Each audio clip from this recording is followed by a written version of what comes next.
அனைவருக்கும் டிவைன் ஹீலர்ஜி மற்றும் Reiki tantric master அன்பு வணக்கம். இன்றைக்கி ஒரு முக்கியமான கலச தாந்திரிகத்தை பற்றி பார்க்க இருக்கிறோம். இது தேய்பிறை அஷ்டமி நாளைக்கு இரவு 6:30 மணிக்கு ஸ்டார்ட் ஆகுது. இந்த நேரங்களில் செய்யக்கூடிய அந்த பூஜை பரிகாரங்கள் நிச்சயமாக 100% பண ஆகர்ஷணத்துக்குரிய பரிகாரம். இது ஏற்கனவே நிறைய பேர் செஞ்சு பலன் அடைஞ்சிருக்கிறாங்க. நீங்களும் முயற்சி செஞ்சு பார்க்கலாம். கலச பரிகாரம் இது.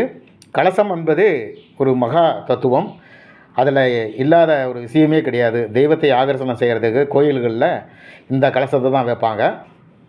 செம்பு அல்லது பித்தளையில் ஒரு சொம்பு எடுத்துக்கணும். சொம்பு எடுத்து நல்லா அதை கழுவி சுத்தம் பண்ணி எடுத்து அந்த சொம்புக்குள்ளே போட வேண்டிய பொருள்கள் அப்படின்னு சொன்னால் பன்னீர், வெட்டிவேர், பச்சை கற்பூரம், இந்த 3 பொருளையும் அதில் போடணும் ஆகர்ஷணத்துக்காக. அப்போ தான் வான் சக்தியை ஆகர்ஷணம் செய்யும்.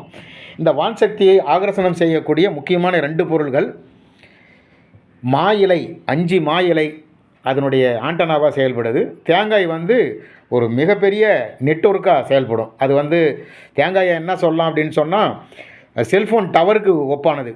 அந்த அளவுக்கு செல்ஃபோன் டவரில் எவ்வளோ சக்திகள் அபரீதமாக இருக்குமோ அந்த அளவுக்கு சக்தி அதிகமான ஒரு சக்தி இந்த தேங்காய் ரிசீவர். அது பேரே ரிசீவர் தான். தேங்காய் பரிகாரம் உலகத்தில் மிக பெருசு. தேங்காயை மஞ்சள் தடவணும். மஞ்சள் தடவும் போது தான் ஆகர்ஷணம் அதிகமாகும். 100% ரிசீவராக மாறுறது இந்த தேங்காய்க்கு மஞ்சள் தடவி வைக்கிறது தான். அதுக்கு பின்னாடி சொம்புக்கு நான் பூநூல் போட்டு வைக்கணும். பூநூலும் மஞ்சள் தடவி வைக்கணும். நீங்கள் பூஜை கடைகளில் போய்ட்டு பூஜை பொருட்கள் விற்கக்கூடிய கடைகளில் பூநூல் கேட்டால் தருவாங்க. ஏன்னா அதுவும் ஒரு ரிசீவர் தான். அது நிறைய பேருக்கு தெரியாது.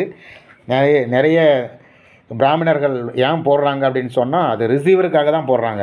வான் சக்தியை ஆகர்ஷணம் பண்ணக்கூடிய, அது ஒரு கெட்ட சக்திகளை தள்ளி நல்ல சக்திகளை ஆகர்ஷணம் பண்ணக்கூடிய ஒரு ரிசீவர் தான் அந்த பூநூலும்.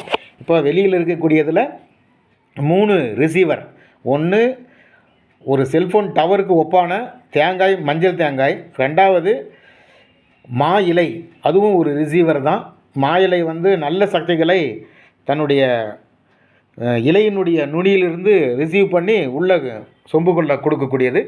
சொம்புக்குள்ளே இருக்கக்கூடிய தண்ணீர், பன்னீர், சுத்தமான கிணற்று தண்ணீராக இருக்கணும் அல்லது ஆற்று தண்ணீராக இருக்கலாம். மினரல் வாட்டர் போடக்கூடாது.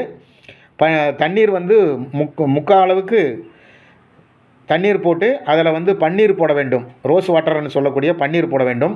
அது வெட்டிவேர் போட வேண்டும். பச்சை கற்பூரம் போட வேண்டும்.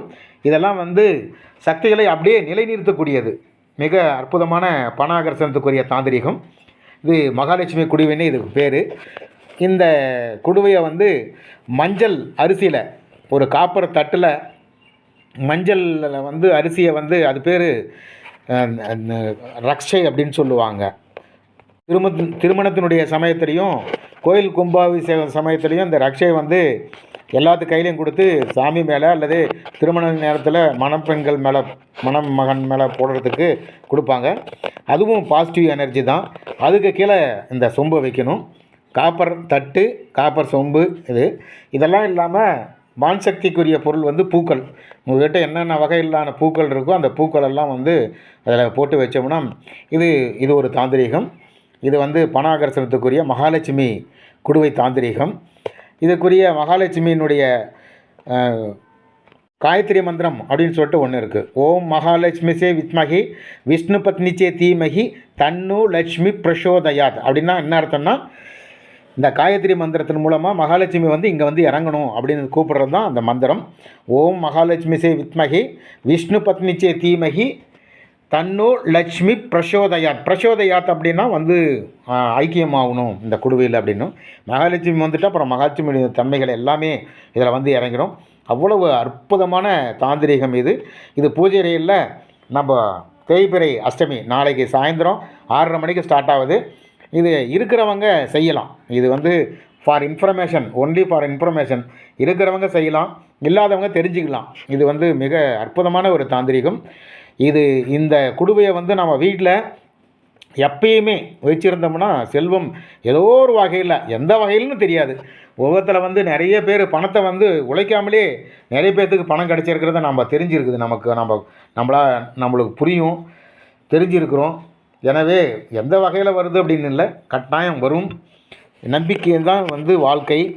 நிச்சயமாக நம்பினவர்கள் கைப்படுவதில்லை அப்படின்னு சொல்லிட்டு பழமொழி கூட இருக்குது. எனவே இந்த மகாலட்சுமியினுடைய குடுவையை பயன்படுத்தலாம். அடுத்தது இன்னொரு நெக்ஸ்ட்டு பரிகாரம். அதே மாதிரி காப்பர் தட்டு ஒன்று எடுத்துக்கிட்டு, உங்கள்கிட்ட பிரமிடு இருந்துச்சுன்னா அந்த பிரமிடுக்குள்ளே கோரிக்கை பேப்பர் அப்படின்னு சொல்லிட்டு ஒரு பேப்பரில் வந்து உங்களுடைய கோரிக்கைகளை அந்த எழுதி பேப்பரில் வந்து சிவப்பு மையினால் எழுதி, சிவப்பு மை கொண்ட பேனாவினால் எழுதி உங்களுக்கு என்ன தேவையோ சுருக்கமாக, எனக்கு பணம் தேவை, எனக்கு ஒரு கோடி ரூபாய் பணம் தேவை, எனக்கு திருமணம் ஆக வேண்டும், என்னுடைய குழந்தைகளுக்கு திருமணம் ஆக வேண்டும், எனக்கு நல்ல வேலை கிடைக்கும், ஒரே வார்த்தையில் சொல்லணும். சொல்லக்கூடிய விஷயங்கள் வந்து கதையாக சொல்லக்கூடாது, ஏன்னா பிரபஞ்சம் ரீடு பண்ணாது.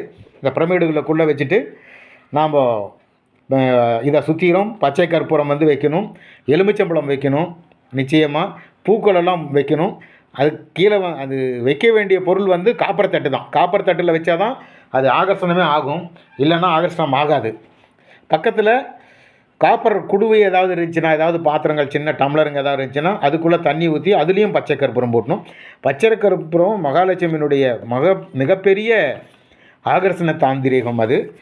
இந்த பொருள்கள் வந்து இரண்டாவது தாந்திரிகம். பூக்கள் இருக்கணும், எலுமிச்சம்பழம், ஒரு பெரிய ஒரு ஆட்டை பலியை கொடுக்கக்கூடிய அளவுக்கு மிக அற்புதமான ஒரு தாந்திரிகம் அது. எலுமிச்சம்பழம் இருக்கணும். பிரமிடுகளுக்குள்ள கோரிக்கைகளுக்கு எழுதணும். கீழேயும் காப்பர் தட்டு அல்லது பாத்திரங்களை வைக்கலாம். நிச்சயமாக ஒரு வீட்லேயும் காப்பர் தட்டு இருக்கும். அதுக்கு அடுத்தது பச்சை கற்பூரம் போடணும். பூக்கள் நிச்சயமாக இருக்கணும். ரிசீவரில் முக்கியமான விஷயம், மகாலட்சுமிக்கு பிடித்த விஷயம் பூக்கள். இந்த பூக்களை வந்து கட்டாயம் நம்ம வந்து ரிசீவராக வைக்கணும். இன்னொரு தடவை சொல்கிறேன், காப்பர் தட்டு, காப்பர் பிரமிடு, அதை சுற்றிலும் பூக்கள், எலுமிச்சம்பழம், பக்கத்தில் காப்பர் டம்ளரில் தண்ணீர் போட்டு அதில் பச்சை கற்பூரம் போட்டு வைக்கணும். இது மிகப்பெரிய தாந்திரிகம். இந்த தாந்திரிகத்தில் பண ஆகர்ஷணம் நிச்சயமாக நடக்கும், அதில் எந்தவித சந்தேகம் இல்லை. சந்தேகம் வந்து விட்டால் சத்தியம் பலிப்பதில்லை அப்படின்னு சொல்லிட்டு பழமொழி சொல்கிறாங்க. அதனால் சந்தேகப்படாமல் இதை செய்யுங்க. நிச்சயமாக இந்த தேய்பிறை அஷ்டமியில் கட்டாயம் நமக்கு வந்து ஒரு நல்ல விமோசனம் கிடைக்கும். அடுத்தது விளக்கு. இந்த விளக்கு வைத்த வீடு வீண் போகாது அப்படின்னு ஒரு பழமொழி இருக்குது. நம்ம விளக்குகளை வந்து வீட்டில் வைக்கிறதுனால நிறைய சுபிச்சங்கள், மகாலட்சுமியினுடைய தன்மை அதில் நிறைய இருக்குது. இது அறிவியல் பூர்வமாகவே உண்மை அப்படின்னு சொல்லிட்டு வெளிநாட்டவர்கள் எல்லாம் ஆராய்ச்சி பண்ணி சொல்லியிருக்கிறாங்க. ஆமாம், இது வந்து நம்முடைய இந்திய பாரம்பரியத்தில் விளக்கு வந்து ஒரு பெரிய முக்கியமான விஷயம். அது ஏன் வைக்கிறாங்கன்னு சொல்லிட்டு ஆராய்ச்சி பண்ணி இது கரெக்டு தான், இது அறிவியல் பூர்வமாக இது வந்து ஈத்தர் அப்படின்னு சொல்லிட்டு ஒரு வாயுவை வெளியிடுது, அதனால் தீய சக்திகள் எல்லாம் வெளியே போகுது, கிருமிகள் எல்லாம் வந்து அழியுது, நல்ல சக்திகள் அந்த இடத்துல உருவாகுது, ஒரு ஆன்ம சக்தி இருக்குது அப்படின்னு சொல்லிட்டு வெளிநாட்டவர்கள் ஒத்துட்ருக்குறாங்க. ஆனால் நம்ம நாட்டவர்கள் பயன்படுத்துகிறவங்க தான் அதில் வந்து சந்தேகப்பட்டுக்கிட்டு நடக்குமா நடக்காதா அப்படின்னு சொல்லிட்டு கேள்வி கேட்டுட்ருப்பாங்க. நிச்சயமாக இந்த தாந்திரிகங்கள் வேலை செய்யக்கூடிய தாந்திரிகங்கள் தான், அதில் எந்தவித சந்தேகமும் இல்லை. 100% இது பண ஆகர்ஷணத்துக்குரிய தாந்திரிகம். தேய்பிறை அஷ்டமியில் ஸ்டார்ட் பண்ணி நீங்கள் ஒரு நாள் பூராமே, ஏன்னா முக்கியமான நாள் அன்றைக்கி ஆடியில் வந்து எந்த ஒரு பொருளாக இருந்தாலும் ஆடி வந்தே சேரும் அப்படின்னு ஒரு பழமொழி கூட இருக்குது. அதனால் நம்ம வந்து தெய்வ காரியங்களில் மட்டும்தான் இருக்கணும். நாம் செய்யக்கூடிய நல்ல விஷயம் நல்லதை தான் கொண்டு வரும், நல்லதை செய்தால் நல்லது தான் வரும், அதில் எந்தவித சந்தேகம் இல்லை. இந்த 3 தாந்திரிகத்தில் முக்கியமான ஒரு விஷயம் என்ன அப்படின்னு சொன்னால், பொருள் கிடைக்கிறது உறுதி. நிறைய பேர்த்துக்கு இந்த விஷயம் தெரியாது. ஏன்னா நிறைய பேர் வந்து எங்கே வந்துச்சு, ஒரு பூஜை செஞ்சுட்டு வரலையே அப்படின்வாங்க. 3 விஷயங்கள் இதில் நடக்குது, அதை நீங்கள் இப்போ தெரிஞ்சுக்கலாம். ஒன்று, அந்த பொருள், நீங்கள் கேட்ட பொருளோ அல்லது பணமோ கேட்ட உடனே கிடைக்கும் அல்லது காலதாமதமாக கிடைக்கும். 2, காலதாமதமாக கிடைக்கும். 3வது, நமக்கு பொருள் நஷ்டம் ஏதாவது ஏற்படுறதா இருந்தால் அது ஏற்படாமல் தள்ளி போயிடும். இந்த 3 விஷயங்கள் நிச்சயமாக நடக்கும். 1, பொருள் கேட்ட உடனே, பணமோ பொருளோ கேட்ட உடனே கிடைக்கும். இல்லைன்னா கொஞ்சம் தாமதமாக கிடைக்கும், நம்முடைய கர்ம வினையின் காரணமாக தாமதமாக கிடைக்கும். அப்படி இல்லைன்னு சொன்னால் நம்மிடமிருந்து போக வேண்டிய பணம் ஏதோ ஒரு காரணத்தினால ஒரு வீண் செலவு ஆகிறது ஆகாமல் தடுக்கப்படும். இந்த 3 விஷயங்கள் கட்டாயம் அதில் நடக்கும். ஏன்னா தெய்வீக காரணங்கள், நம்ம இறைத்தன்மையினுடைய அம்சமே நம்ம நம்பிக்கை தான். நம்பினார் கைவிடப்படார் அப்படின்னு சொல்லிட்டு ஒரு பழமொழி இருக்குது. எனவே நம்பிக்கையுடன் இந்த 3 பரிகாரங்களையும் தேய்பிறை அஷ்டமியில் செய்து உங்களுக்குரிய வளமையான வாழ்க்கையை பெற்றுக்கொள்ள எல்லாம் வல்ல இறைவனை வேண்டி இந்த பதிவை நிறைவு செய்கிறேன். இந்த பதிவு பிடித்திருந்தால் சப்ஸ்கிரைப் மற்றும் ஷேர் செய்யவும். நன்றி, வணக்கம்.